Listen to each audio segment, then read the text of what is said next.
Hi, நான் தான் உங்கள் நவீன் பேசுகிறேன். இன்றைக்கி இந்த ஸ்டோரி கேட்குறோம்ல, நீங்கள் கேட்கும்போது ஒவ்வொரு செகண்டும் நினைப்பீங்க, என்னோடய வாழ்க்கையிலும் இது நடந்துச்சுப்பா, என் லைஃப்லேயும் இப்படி தான்ப்பா இருந்துச்சு அப்படின்ற மாதிரி ஒரு சுவாரஸ்யமாக போகக்கூடிய எல்லாரோட வாழ்க்கையிலும் நடந்த ஒரு சின்ன அனுபவத்தை அது நினைவுபடுத்தும் அப்படின்னே சொல்லலாம். இந்த கதையோட ஸ்டார்டிங் சீனில் என்ன நடக்குது அப்படின்னா, ஒரு காலேஜ் பார்க்குறோம். இந்த காலேஜில் 2 பேரை நம்ம பார்க்குறோம். 2 பேர்த்தில் ஒருத்தர் பேர் சிவாவுக்கு எப்படின்னா, அவன் ஒரு இன்ட்ரோவெர்ட், யார்கிட்டையும் அவ்வளோவா பேச மாட்டான், கொஞ்சம் அமைதியான கேரக்டரு. அவனுக்கு நிறைய ஆசைகள் இருக்கும், ஆனால் அதை வெளிப்படுத்த தெரியாத ஒரு நபர் தான் இந்த சிவா. அதுக்கப்புறம் அவனை பற்றி சொல்லணும் அப்படின்னா, அவங்ககிட்ட நிறைய பேர் ஃப்ரெண்ட் ஆகிறதுக்கு வரிசையில் நிற்பாங்கன்னு சொல்லலாம். அந்தளவுக்கு க்யூட்டாக இருக்கக்கூடிய ஒரு சாக்லேட் பாய் தான் நம்ம சிவா. ஆனால் அவனுக்கு யாரையுமே அந்தளவுக்கு க்ளோஸ் ஆக மாட்டான். யாரும் பக்கத்தில் வந்தாலும் கொஞ்சம் லிமிட்டடாக இருந்துட்டு அப்படியே போகக்கூடிய ஒரு நபர் தான் சிவா.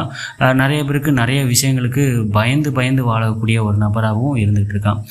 அதே காலேஜில் நேர் ஆப்போசிட்டாக இருக்கிறான். யாருன்னா, அவனோட பேர் அருண். அவன் அந்த காலேஜில் ஒரு பெரிய ரகட் பாய் மாதிரி இருப்பான். பார்க்குறதுக்கே ஒரு ரவுடி லுக்கில் இருக்கும். அவனை பார்த்தாலே அப்படியே 2 ஸ்டெப்பு நகர்ந்து போகக்கூடிய அளவுக்கு அவனுடைய லுக்கு, அவனோட ஆட்டிடியூடு எல்லாமே அப்படி இருக்கும்.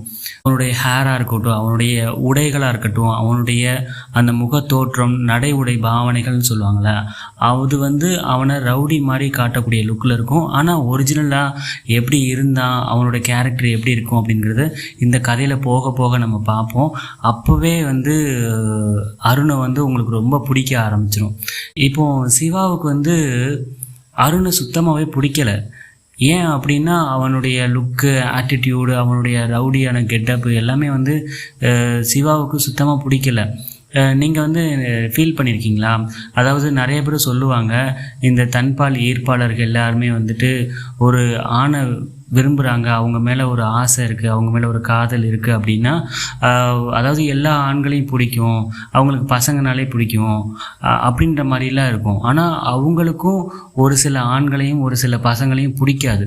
அவங்கள பார்த்தாலே ஒரு வெறுப்பாக இருக்கிற மாதிரி இருக்கும். அந்த மாதிரி தான் நம்ம சிவாவுக்கு அருண் தெரியுறான். ஒரு வெறுப்பாக இருக்குது, அவனை பார்த்தாலே ஒரு மாதிரி பயமாக இருக்குது, அவங்ககிட்ட ஒதுங்கியே நிற்கிறான்.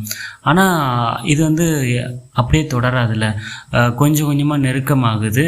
எப்படி அப்படிங்கிறத நம்ம பார்க்கலாம். ஸ்டார்டிங்கில் இவங்க 2 பேருமே சரியாக பேசிக்கிறது இல்லை. ஆனால் ஒரு கட்டத்துக்கு அப்புறம் அருண் சிவா கிட்ட ஒரு சில விஷயங்கள் பேசுகிறான், கேட்குறான். அவன் சைலண்டாக இருக்கிறதுனால அவனை நம்ம தான் பார்த்துக்கணும், நம்மளுடைய கிளாஸ்மேட்டு, அவனை நம்ம தான் பார்த்துக்கணும் அப்படிங்கிற ஒரு பாதுகாப்பான உணர்வு இருக்கணும் அப்படிங்கிறத அருண் புரிஞ்சுக்கிட்டு அதுக்கேற்ற மாதிரி சிவா கிட்ட நடந்துக்கிறான் சின்ன சின்ன விஷயங்கள்ல. ஆனால் சிவா கொஞ்சம் கொஞ்சமாக விலகி போக ஆரம்பிக்கிறான். ஒரு கட்டத்துக்கு அப்புறம் ஒரு சுச்சுவேஷன் வருது. என்ன அப்படின்னா, அந்த கிளாஸில் ஒரு ரெக்கார்ட் நோட் சப்மிட் பண்ணணும். எல்லாருமே அந்த ரெக்கார்ட் நோட் எடுத்துகிட்டு வந்துட்டாங்க, சிவா எடுத்துகிட்டு வரல. அந்த டைமில் திரும்பி பார்க்குறான்.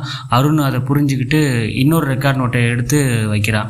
ஒரு ரெக்கார்ட் நோட்டுக்கு பதிலாக 2 ரெக்கார்ட் நோட்டு வச்சுட்டு, சிவா நீ எழுந்திரிக்காத, உன்னோட ரெக்கார்ட் நோட் வச்சதா காட்டிக்கலாம் அப்படின்னு சொல்லிட்டு ரெக்கார்ட் நோட்டை வச்சுட்டு அது எல்லாமே கரெக்ஷனுக்காக ஸ்டாஃப் ரூமுக்கு எடுத்துகிட்டு போகிறாங்க. அப்புறம் மறுநாள் சிவாவோட ரெக்கார்ட் நோட்டை எடுத்துகிட்டு வந்ததுக்கப்புறம் ரெக்கார்ட் நோட்டை மாற்றி எடுத்துகிட்டு வந்துட்டேன் அப்படின்னு சொல்லிட்டு சிவாவுக்கு பதிலாக அருண் ப்ரொஃபஸர்கிட்ட திட்டு வாங்குறது, அப்புறம் அருணுக்கு ஏதாவது தேவை அப்படின்னா அவனுக்கு சப்போர்ட் பண்ணி பேசுகிறது. பசங்க யாராவது சிவாவை கிண்டல் பண்ணுறான் அப்படின்னா அதுக்கு அருண் உடனே அவனை விடுங்கடா, அவன் ரொம்ப சின்ன பையன், அவன் நம்ம கிளாஸ்மேட்டு, அவனை நம்ம தான் பார்த்துக்கணும், அவன் ரொம்ப பயந்த சுபாவம், அவனை நம்ம தான் கேரி பண்ணி நம்ம தான் அவனை நல்லபடியாக கொண்டு போகணும் அப்படிங்கிற மாதிரி அவன் சொல்லுவான். இந்த மாதிரியான விஷயங்கள் சிவாவை கொஞ்சம் கொஞ்சமாக அவனோட மைண்ட்லேருந்து அருண் மாறுறான். நம்ம நினச்ச மாதிரி அருண் கிடையாது. அவன் ரகட் பாய் மாதிரி இருக்கிறான், ரவுடி மாதிரி இருக்கிறான். ஆனால் அவனுக்குள்ளேயும் ஒரு நல்ல சாஃப்டான கேரக்டர் இருக்குது அப்படின்னு சொல்லிட்டு அவனுக்கு சிவாவுக்கு அப்போ தான் புரிய வருது. உங்கள் லைஃப்லேயும் இந்த மாதிரி இருக்கக்கூடிய நபர்களை பார்த்துருக்கீங்களா? என் லைஃப்பில் நிறைய பேர் இந்த மாதிரி பார்த்துருக்கேன். ஒரு ரகடாக இருக்கும், பார்த்தாலே ஒரு பயமாக இருக்கும். இவங்களாம் நம்ம பேசுவாங்களா, இவங்ககிட்ட பேசுனா ஒரு மாதிரி இருக்கும், பயமாக இருக்குது அப்படின்ற மாதிரி இருக்கும். ஆனால் ஒரு கட்டத்துக்கு அப்புறம் அவங்க மனசுக்குள்ளே ஒரு குழந்தைத்தனம் இருக்குல்ல, அது வெளிப்படும் போது அவங்க அவ்வளோ அழகாக தெரிவாங்க. அப்படி தான் சிவாவுக்கு அருண் தெரிய ஆரம்பிக்கிறான். ரொம்ப நாள் கழித்து அவங்க 2 பேரும் கொஞ்சம் கொஞ்சம் பேச ஆரம்பிக்கிறாங்க. இது வந்து எப்படி போகுது அப்படின்னா, சிவா சாப்பாடு 8 வேளை அப்படின்னா அருண் சாப்பாடு கொடுப்பான், அருண் வந்து சிவாவுக்கு சாப்பாடு கொண்டு வர்றது, இந்த மாதிரி ஷேரிங்லாம் போய்கிட்டு இருக்கு. அதுக்கப்புறம் சிவா வந்து ஒரு கீ செயின் வந்து வாங்கி கொடுக்குறான். இந்த மாதிரி நிறைய கிஃப்ட் வந்து பரிமாறிக்கிறாங்க. இது வெளிப்புறத்துலேருந்து பார்க்கும்போது எப்படி இருக்குன்னா ஒரு கப்புள்ஸ் மாதிரி தெரியும். ஆனால் சிவாவுக்கு உண்மையிலேயே அது நண்பனாக தெரியல. நண்பனுக்கும் மேலே ஒரு இனம் புரியாத உணர்வு அருண் மேலே. இப்போ அருணுக்கு வந்து எப்படி இருக்குது அப்படின்னா, நார்மலாக எல்லா ஃப்ரெண்டும் எப்படி இருக்காங்களோ அதே மாதிரி தான் சிவாவும். ஆனால் சிவா வந்து யாருமே பேச மாட்டான், யாருக்கிட்டையும் பேச மாட்டான், யாரும் அவங்க கூட பேச மாட்டாங்க. அதனால் நான் பேசுகிறேன், நான் சப்போர்ட்டாக இருக்கிறேன், அவனுக்கு நான் இருக்கிறேன் அப்படின்ற மாதிரி ஒரு நட்பு ரீதியாக மட்டுமே இருக்கிறான். இப்படியே ஒரு வருஷம் போயிடுது. ஒரு வருஷத்துக்கு அப்புறம் திடீர்னு செமஸ்டர் வருது அப்படின்னா 2 பேரும் ஒன்றா பைக்கில் போகிறது, ஒன்றா ட்ராவல் போகிறது பண்ணுறது, இந்த மாதிரிலாம் இருக்குது. ஒன்று சொல்லட்டுமா, நமக்கு பிடிச்சவங்க நம்ம லைஃப்பில் நம்ம கூட இருக்கிறாங்க, நம்ம கூட எல்லாத்தையுமே பகிர்ந்துக்கிறாங்க, அவங்க லைஃப்பில் நம்ம ஒரு பகுதியாக இருக்கிறோம். இன்னும் சொல்லணும் அப்படின்னா நம்ம அவங்க கூட ட்ராவல் பண்ணுறோம், ஒரு பைக்கில் ட்ராவல் பண்ணுறோம், பஸ்ஸில், இந்த மாதிரி ட்ராவல் பண்ணுறோம் அப்படின்னா இதை விட ஹாப்பினஸ் என்னங்க வேணும்? சிவாவுக்கு இதை விட ஹாப்பினஸ் என்ன வேணும்? ரொம்ப ஹாப்பியாக வந்து இருந்துகிட்ருக்கான். நம்ம ரியல் லைஃப்பில் நடக்கிற மாதிரி தான். ரொம்ப ஹாப்பியாக இருந்துட்டால் யாருக்குமே பொறுக்காதில்ல. அதே மாதிரி தான் அவனும் ஹாப்பியாக இருக்கிறான். அந்த நேரத்தில் நிறைய மிஸ்டேக் வந்து பண்ணுவோம்ல, அதே மாதிரி தான் சிவாவும் ஒரு சில மிஸ்டேக் வந்து பண்ணுறான். என்ன பண்ணுறான் அப்படின்னா, சிவாவுக்கு அருண் மேலே என்ன மாதிரியான விருப்பங்கள் இருக்கோ அது எல்லாமே ஒரு கட்டத்துக்கு அப்புறம் ஓப்பனாக பேச ஆரம்பிக்கிறான். இந்த மாதிரி அருண், ஓ மேலே எனக்கு இந்த மாதிரியான இன்ட்ரெஸ்ட் இருக்குது, உன்னை வந்து நான் நண்பனாக பார்க்கல, அதுக்கும் மேலே ஒரு படி காதல் உணர்வுகளோடு உன்னை பார்க்குறேன் அப்படின்றத ஒளிவு மறைவு இல்லாமல் சொல்ல ஆரம்பிக்கிறான். இது சொன்னதுக்கப்புறம் என்ன நடக்கும் உங்களுக்கே புரிஞ்சிருக்கும். 2 பேரும் கொஞ்சம் கொஞ்சமாக விலக ஆரம்பிக்கிற மாதிரி இருக்கும். ஆனால் உண்மையில் என்ன நடந்தது அப்படின்னா, அருண் வந்து என்ன நினைக்கிறான் அப்படின்னா, சிவாவை நம்ம வந்து ஒரு நண்பனாக பார்க்குறோம், ஆனால் அவன் வந்து நம்மளை வேறு மாதிரி பார்க்க ஆரம்பிக்கிறான். அவங்ககிட்ட திரும்ப திரும்ப நம்ம வந்து இதே மாதிரி க்ளோஸ்டாக இருந்தோம் அப்படின்னா அவனுக்கு இன்னும் அந்த காதல் உணர்வுகள் நம்ம மேலே அதிகமாகும். அதனால் ஒரு சில விஷயங்களை குறைக்கணும் அப்படின்னு சொல்லிட்டு சிவாவை விட்டு கொஞ்சம் கொஞ்சமாக ஒரு சில விஷயங்களை மட்டும் கட் பண்ணுறான். ஆனால் சிவாவுக்கு எப்படி தோணுது அப்படின்னா, நம்மளுக்கு வந்து அருண் வந்து நம்மளை பிடிக்கலை போல், இதை சொன்னதுக்கப்புறம் நம்மளை வெறுக்க ஆரம்பிச்சிட்டான், நம்ம லைஃப்லேருந்து அவன் வந்து போக போகிறான் அப்படிங்கிற ஒரு பிரிவின் சோகத்தில் போகிறான். 2 பேருக்கும் இடையில இந்த எண்ணங்கள் 2 பேருக்கும் ஒரு பெரிய பிளவை ஏற்படுத்துச்சு அப்படின்னே சொல்லலாம். இப்படி 2 பேருக்கு நடுவில் இவ்வளோ பெரிய பிரிவு நடந்துகிட்டு இருக்கும்போது தான் ஒரு நிகழ்வு நடக்குது. என்ன அப்படின்னா, இவன் வந்து டெய்லி அவங்க ஊருக்கு ஒரு சில நேரங்களில் ஆட்டோவில் ட்ராவல் பண்ணுவான். ஆட்டோவில் ட்ராவல் பண்ணும்போது தான் பார்க்குறான், ஒருத்தரை மட்டும் ரொம்ப பிடிக்குது. அது யார் அப்படின்னா ஆட்டோ டிரைவர். அவர் நல்ல ஹேண்ட்ஸமாக இருப்பார். ஒரு 35 வயசுக்கு மேலே இருக்கும். ஆனால் அந்த வயசு மாதிரி தெரியாது அந்த நபர். அவரை பார்க்குறான், ரொம்ப க்யூட்டாக இருக்கிறாரு, அவர் கூட பேசுகிறான். அது மட்டும் இல்லாமல் இவன் எந்த அளவுக்கு, நம்ம சிவா எந்த அளவுக்கு ஆட்டோ டிரைவர்கிட்ட பேசுகிறானோ அதை விட டபுள் மடங்கு அந்த ஆட்டோ டிரைவருக்கு சிவாவை ரொம்ப பிடிச்சிருது. 2 பேரும் ஃபோன் நம்பர் வாங்கி பேசிக்கிறாங்க. ஒரு பக்கம் அருண் கூட சண்டை, அருண் சரியாக பேசுகிறதில்ல. இன்னொரு பக்கம் அதுக்கு மருந்து போடுற மாதிரி ஆட்டோ டிரைவர் வந்து இந்த லைஃப்குள்ளே என்ட்ராகிறாரு. அவர் கொஞ்சம் ஆறுதலாக பேசுகிறாரு, நிறைய விஷயங்களை ஷேர் பண்ணிக்கிறாங்க. 2 பேருக்கும் ஒரே மாதிரியான எண்ணங்கள் இருக்குல்ல. அதாவது நான் ஓப்பனாக சொல்லணும் அப்படின்னா, நம்ம ஆட்டோ டிரைவரும் ஒரு தன்பால் ஈர்ப்பாளர், நம்ம சிவாவும் ஒரு தன்பால் ஈர்ப்பாளர். 2 பேருக்கும் ஒரே மாதிரியான ஃபீலிங்ஸ் இருக்கும்போது டக்குன்னு அவங்களுக்கு ஒரு அண்டர்ஸ்டாண்டிங் வந்ததும் நல்லா க்ளோஸ்டாக பேச ஆரம்பிக்கிறாங்க.